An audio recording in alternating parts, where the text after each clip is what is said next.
안녕하세요, 연목구름입니다. 드디어 르노가 무려 4년 만에 새로운 신차를 보였습니다. 조금 전에 공개 현장에서 여러분 알려드렸는데 공개 현장의 반응도 정말 뜨거웠어요. 그리고 예상보다 높은 상품성을 가지고 있는 것을 여러분들이 확인하셨죠. 그럼 어떤 경쟁력을 가지고 있는지 지금부터 체크해 보겠습니다. 먼저 새로운 얼굴을 보게 되면 많이 달라졌어요. 근데 저는 인상적인 몇 가지 디자인이 먼저 보이는데, 이쪽에서 보면 이쪽이 마치 우산처럼 톡 튀어나와 있어요. 얇게 돼 있기 때문에 이마가 툭 튀어나온 것처럼 공격적인 디자인을 보여주는데, 과거의 르노 차량에서 못 느끼는 디자인이죠. 그리고 얼굴의 디자인의 핵심적으로 변한 부분은 바로 이쪽 부분의 디자인입니다. 이 차량은 지리의 싱류 L을 기반으로 만들어서 기존과 비슷하면 어떨까 이런 걱정들 많이 하셨는데요. 실제로 제가 중국에 얼마 전에 가서 차량을 보고 왔잖아요. 실물로 두 차량을 비교해보면 정말로 전혀 다른 차량처럼 보입니다. 유일하게 비슷한 부분은 이 부분뿐이 없어요. 헤드램프를 제외한다면 모든 디자인이 확실히 달라졌습니다. 특히 많은 분들이 이 디자인 원하셨잖아요. 르노의 로장주 디자인인데요. 이 로장주가 도대체 뭐냐? 로장주는 프랑스어로 마름모를 뜻합니다. 디자인의 패턴은 위에가 좀 작고요, 내려갈수록 피라미드처럼 넓어지는 디자인 요소를 가지고 있고요. 아마 여러분들이 실물로 보신다면 지리자동차의 싱류 L과는 많이 다른데? 이렇게 생각하실 것 같아요. 보니 쪽에는 굉장히 두꺼운 지름들을 볼 수 있어요. 이게 손가락이 보이실지 모르겠는데 거의 한 마디 반 이상이 쑥 들어가 있거든요. 차량을 고성능 디자인으로 보일 수 있도록 제작했는데, 여기에는 이유가 있었어요. 바로 알핀 트림이 드디어 국내에도 출시가 되었습니다. 좀 이따 같이 보시는 걸로 하고요. 측면부 디자인은 기존의 르노 차량과 굉장히 비슷해요. 왜냐하면 현재 르노 코리아가 르노 지분, 지리 지분이 공동으로 들어가 있잖아요. 그러다 보니까 보는 각도에 따라서 르노 같기도 하고요, 또 한편으로는 지리 같기도 하고요. 미리 말씀드리면 파워트레인도 이번에 두 가지가 나왔는데, 르노와 또 지리, 이렇게 각각의 요소로 어떻게 보면 정말 이게 하이브리드 차량처럼 나온 거죠.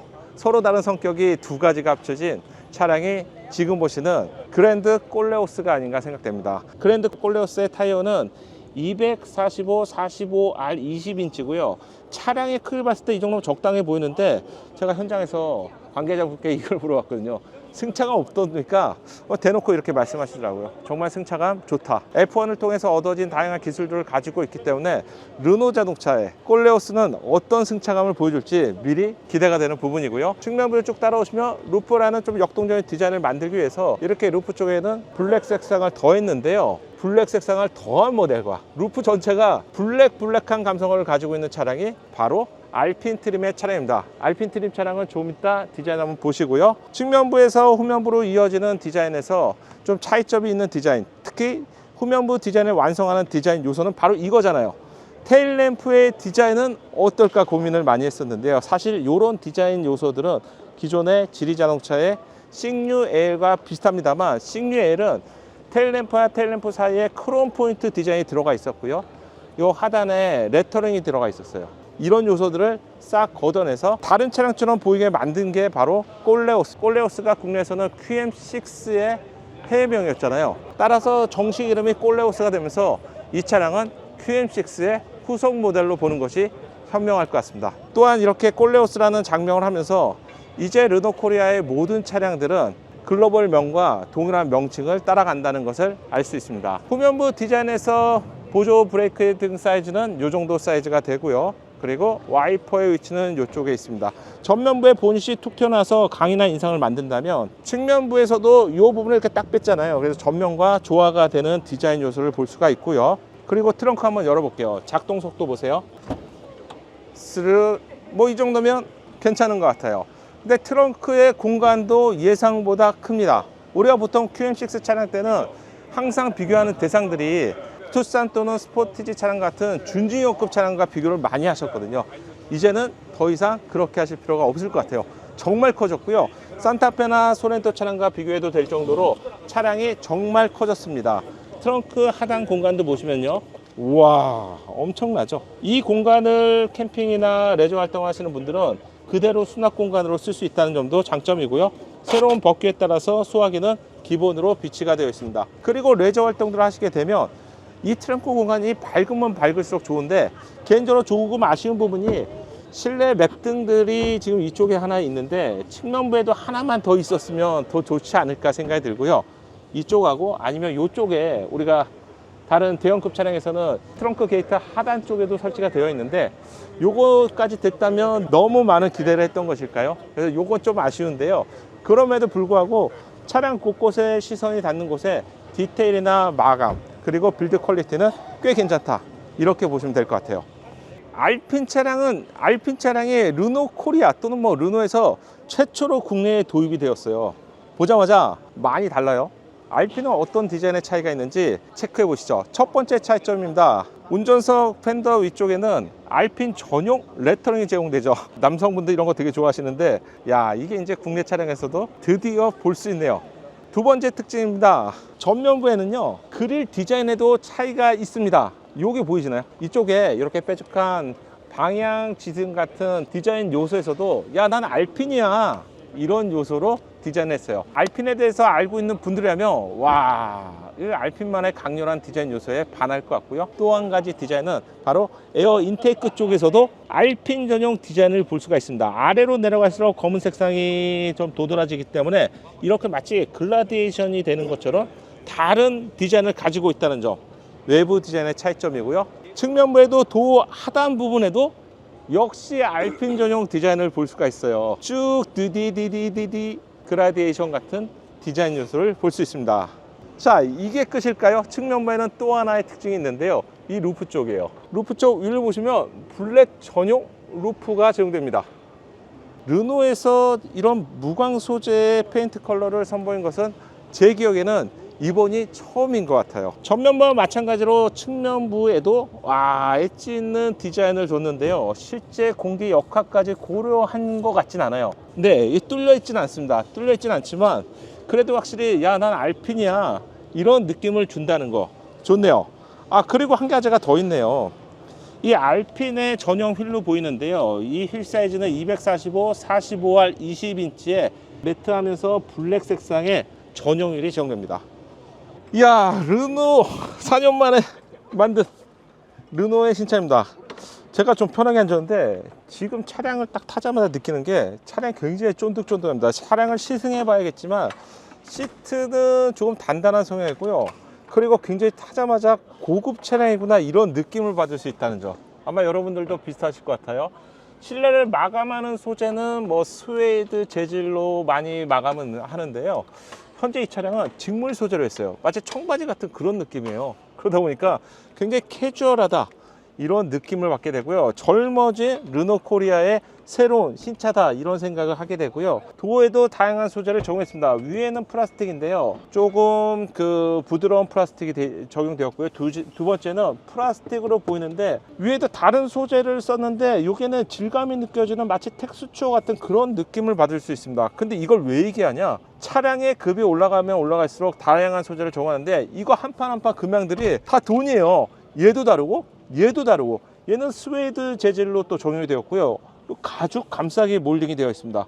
그리고 이 소재와 이 소재도 또 차이가 있어요. 즉, 이 차량은 고급 차량이라는 것이죠. 이 문 설명을 먼저 이렇게 길게 장황한 경우 처음인 것 같고요. 차량이 출시되기 전에 가장 궁금했던 부분은 이 세 개의 디스플레이입니다. 지금 전시되어 있는 차량에서 배터리가 다 써서 켜지진 않는데 12인치의 계기판, 12인치의 인포테인먼트, 그리고 얘가 정말 대단하죠. 동승석에도 12인치의 인포테인먼트가 제공됩니다. 하나, 둘, 세 개만 해도 12 곱하기 3이기 때문에 국내로 표현한다면 36인치가 넘어가는 어마무시한 사이즈의 디스플레이가 대형급도 아니고요, 중형급에 선택이 됩니다. 대단하죠. 그리고 실내에서 알핀만의 디자인 요소는 이 스웨이드 재질 또는 알칸타라 쪽에 블루 색상의 스티치를 두고 있네요. 촉감이 좋고요, 만질 때마다 좋아요. 스팅어 같은 차량에서도 제공이 되었고 제네시스 차량에서도 일부 차량에 제공되었는데 이런 느낌들은 내가 고급차를 타고 있구나, 이렇게 느껴질 것 같습니다. 운전자가 가장 많이 사용하는 스티어링 휠 사이즈는 적당히 도톰하고요. 여기에도 스티치가 되어 있네. 그래서 알핀 차량이 국내에 출시되기를 기대했었는데요. 이런 디테일 요소 좋고요. 이렇게 손이 스치는 곳, 그리고 기아 노브, 이런 부분, 드라이브 모드도 모두 빌드 퀄리티가 괜찮아요. 중국 신류 AL을 베이스로 만들었기 때문에 좀 허툴지 않을까, 이렇게 생각하신다면 과감히 그런 부분은 제가 없다라고 표현해도 될 것 같습니다. 이 만듦새는 만져보면 대번할 수 있거든요. 특히 아마 이거 한 가지만 보시면 여러분들도 놀라실 것 같아요. 이쪽 보세요. 도 경첩 부분인데요. 경첩 부분이 대중차와 프리미엄 차량은 저렇게 다릅니다. 저 방식은 제네시스 브랜드에서 제공되는 방식이고요. BMW나 벤츠 차량을 타도 저런 방식이에요. 절삭 가공된 통 주물 형태로 제작된 차량이 바로 르노 코리아가 4년 만에 출시한 그랑 꼴레오스가 될 것 같습니다. 아이고, 이 룸도 프레임리스 디자인이네요. 참 신경 썼어요. 그리고 시트는요, 지금 앉았을 때 다른 어떤 차량보다도 제 몸을 잘 감싸는 디자인이라고 생각됩니다. 특히 이런 볼스터 부분들은요, 다른 차량에서는 단지 패턴만 넣었다면 보세요. 굴곡 있죠. 여기 부분은 도톰하고 이쪽은 그냥 스티치입니다. 이야, 앉았을 때 허리를 잘 잡아줘요. 기아 콘솔 쪽에는 이 차량이 야, 나 빠르게 달릴 거야, 이런 암시라는 것처럼 이거 보세요. 손잡이가 제공됩니다. 동승석 또는 가끔씩 이용할 수 있을 것 같은데 이런 손잡이 디자인도 흔들어 보고, 우와, 잘 만들었어요. 견고하고요. 특히 이런 부분들은 유격이 있을 수밖에 없는데 유격이 진짜 거의 없다고 봐도 될 것 같습니다. 괜찮네요. 암레스트 콘솔 하단 부분에 공간은 작습니다. 폭이 17, 18 정도가 나오고요. 그리고 반대쪽은 13 정도가 나옵니다. 국내 차량과 비교했을 때 이 수납 공간은 좀 작은 편이라고 참고하시면 될 것 같고요. 그리고 여기에도 세 가지 색상의 스티치가 있습니다. 특히 이런 스티치들은 질감도 중요하고요. 얼마나 박음질을 꼼꼼하게 했나 볼 수 있는데, 야, 이런 완성도는 정말 기가 막히네요. 시트에서도 다양한 스티치들을 볼 수가 있는데요. 보세요. 이 간격들 보세요. 이제 차량을 많이 만들어 봐서 이런 고급차가 어떤 요소를 가지고 있는지 잘 알고 있는 것 같습니다. 1열의 헤드룸 공간은 좀 놀라울 정도로 어마무시합니다. 주먹이 하나 들어갔고요. 그리고 주먹이 2개가 들어가고도 남을 정도의 사이즈입니다. 이 정도의 헤드룸 공간 정말로 전고가 높은 SUV라도 보기 힘들었는데, 와, 대단합니다. 자, 그럼 2열은 어떤 경쟁력을 가지고 있는지 우리 가족이 머물 2열 공간 보시죠. 2열 공간입니다. 2열 공간은요, 딱 처음 만났을 때 공간이 크다 작다 이렇게 느낄 수밖에 없어요. 2열 공간은 제 개인적인 기준이겠지만 소렌토나 경쟁 차량인 산타페보다도 넓게 느껴집니다. 특히 우리 국내에서는 이 레그룸 공간을 많이 따지시는데, 레그룸 공간은 지금 제가 앉은 자세 그대로 왔는데요. 와, 이거 보이시나요? 32 정도. 또 한 번 눈길을 사로잡는 건 다른 게 아니라 이겁니다. 실내 좌판인데요. 제가 라이브로도 말씀드렸잖아요. 기가 막히네. 제가 보고도 제가 50이 넘을 거라고 말씀드렸죠. 라이브에서 52가 나옵니다. 52 정도의 좌판 사이즈를 가진 차량은 아마 여러분이 가지고 계신 차량과 비교해 보셔도 이 차량은 훨씬 크고요. 자, 2열입니다. 저 어떻게 보이세요? 피디님, 정말 여유롭지 않습니까? 우리가 보통 하나, 둘 이렇게 재잖아요. 2개 반, 3개까지도 들어가고요. 특히 여러분 이제 더 이상 중형급에서 레그룸은 안 따지셔도 돼요. 왜냐하면 준중형만 돼도 정말로 넓은 레그룸 공간을 제공하는데, 이거보다 더 중요한 건 어쩌면 이 부분입니다. 다리 아래쪽의 공간인데요. 시트의 높이 자체는 이 정도면 충분히 괜찮은 것 같고요. 특히 다리 아래, 허벅지 아래 부분을 잘 받치는 구조입니다. 이 전고도 굉장히 높네요. 우리가 보통 SUV인데 머리 공간이 이렇게 많이 남는다고? 좌판 위에서 한번 재볼게요. 좌판 끝에서 위까지의 전고는 97이 나옵니다. 아니, 이게 팰리세이드보다 더 높다고 제가 팰리세이드 영상에서도 보여드렸는데 90이 넘는 공간을 만들었다고? 아마 여러분들이 만약에 차박을 하시거나 차량에서 생활하신다면 실내의 공간, 바닥 공간뿐만 아니라 실내의 전고는 굉장히 높은 차량일 것 같아요. 만약에 트렁크가 정말 많이 접힌다면 전고가 높은 짐들도 충분히 수납할 수 있을 것 같습니다. 2열에도 에어벤트가 제공되고요. LCD 방식이라서 이 방식 좋네요. 예쁘다 화려하다 하진 않지만 그래도 직관적으로 사용할 수 있는 이런 방식 괜찮고요. 그리고 2개의 충전 포트 기능이 제공됩니다. 1열 시트 뒤에는 그물망은 조금 개인적으로 아쉬워요. 좀 더 고급스러울 수 있을 것 같은데 이거는 여러 가지 이유가 있었겠죠. 2열의 편안한 자세를 만드는데 리클라이닝은 굉장히 중요하잖아요. 리클라이닝이 어느 정도 될까요? 이쪽에 버튼이 있고요. 이게 기본인 것 같아요. 지금 눕혀 있는 이쪽과 비교해 보면 한 3cm 정도 되려나요? 한 4cm, 5cm 정도 리클라인이 되는 것을 확인할 수 있고요. 이 자세를 한번 앉아볼게요. 기본 자세는 수입차보다는 편합니다. 기본 자세는요. 그리고 한번 되면 이 정도면 뭐 욕심이 있다면 좀 더 누우면 좋긴 할 것 같은데 이 정도만 돼도 불편하지 않습니다. 자, 그러면 암레스트 콘솔까지 근사하게 짜잔 짠. 아, 근데 이게 이 차량에서 이 스티치가 뭐라고 볼 때마다 이렇게 눈에 꽂히니까 이 스티치가 주는 만족도도 좋고요. 그리고 개인적으로 여기도 색상을 별도로 했는데 제가 보기에는 이거는 그렇게 고급스러워 보이진 않는 것 같아요. 그렇죠? 이거는 이 파란색이 블랙 색상에 더해져서 그런지 요거는 예상보다는 그렇게 고급스러워 보이지 않습니다. 그리고 시트도 등판을 보시면 머리가 닿는 부분들 촉감을 느낄 수 있는데요. 이쪽도 스웨이드 또는 알칸타라 재질이고요. 그리고 어깨 쪽도 알칸타라 재질. 재질을 이용하면서 차량의 좀 고급감을 만들어냈다는 거, 이것도 굉장히 좋은 것 같고요. 그리고 안전벨트도 불편하지 않게 잘 설계가 되어 있습니다. 그리고 차량이 크더라도 다리가 들어가는 이 공간이 굉장히 중요하거든요. 굉장히 높습니다. 보세요. 신발이 쑥 들어가죠. 2열 공간만 따지면 뭐 어떻게 보면 이게 수치적으로는 산타페나 소렌토가 더 넓거나 또는 뭐 일부 요소는 더 넓을 수도 있습니다만, 그래도 제 경험으로 말씀드리면 2열의 공간감 그리고 편안함, 안락함을 포함해서 꼴레오스의 경쟁력은 엄청나다고 생각됩니다. 대형컵이 부럽지 않을 정도인데요. 그리고 발판 역시 흡은 소재가 적용되어 있네요. 야, 놀랍습니다. 까칠까칠한 재질로 되어 있어서 미끄러지지가 않아요. 보통 우리가 뭐 홀더 기능들이 제공되잖아요. 근데 이거는 이 자체가 그냥 미끄러질 일이 없겠네요. 이런 부분도 이색적입니다. 그리고 2열 도어 쪽에서도 1열 도어와 마찬가지로 이렇게 고급스러운 소재, 이렇게 이제 고급차에서만 사용하는 절삭 가공 방식의 주문 형태가 적용되어 있고요. 2열의 도어 웨더 스트립을 포함해서 하나하나 따져봤을 때 차량이 좀 꼼꼼하게 신경 써서 제작된 것을 확인할 수 있습니다. 또한 이렇게 흡음 소재들도 같이 볼 수가 있고요. 진작 이렇게 만들어 주셨다면 많은 분들이 좋아하셨을 것 같은데 그래도 좀 늦었지만 차량 괜찮네요. 주요 포트는 오른쪽에 있습니다. 왜 열어보느냐 중요하죠. 보통 차량들, 국내에서 만날 수 있는 대부분의 차량들은 왼쪽에 있어요. 차량의 주유소에 차량들이 몰릴 때 왼쪽에 있는 차량들이 거의 90% 이상이기 때문에 밀리잖아요.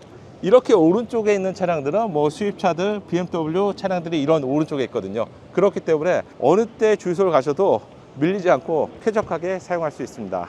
오늘은 르노코리아가 무려 4년 만에 출시한 글랑 꼴레오스, 국내에서는 그랜드 꼴레오스라고 할 것 같은데 꼴레오스의 첫인상은 예상보다 괜찮았습니다. 과연 어떤 경쟁력을 가지고 있을지는 직접 시승을 해봐야 될 것 같은데요.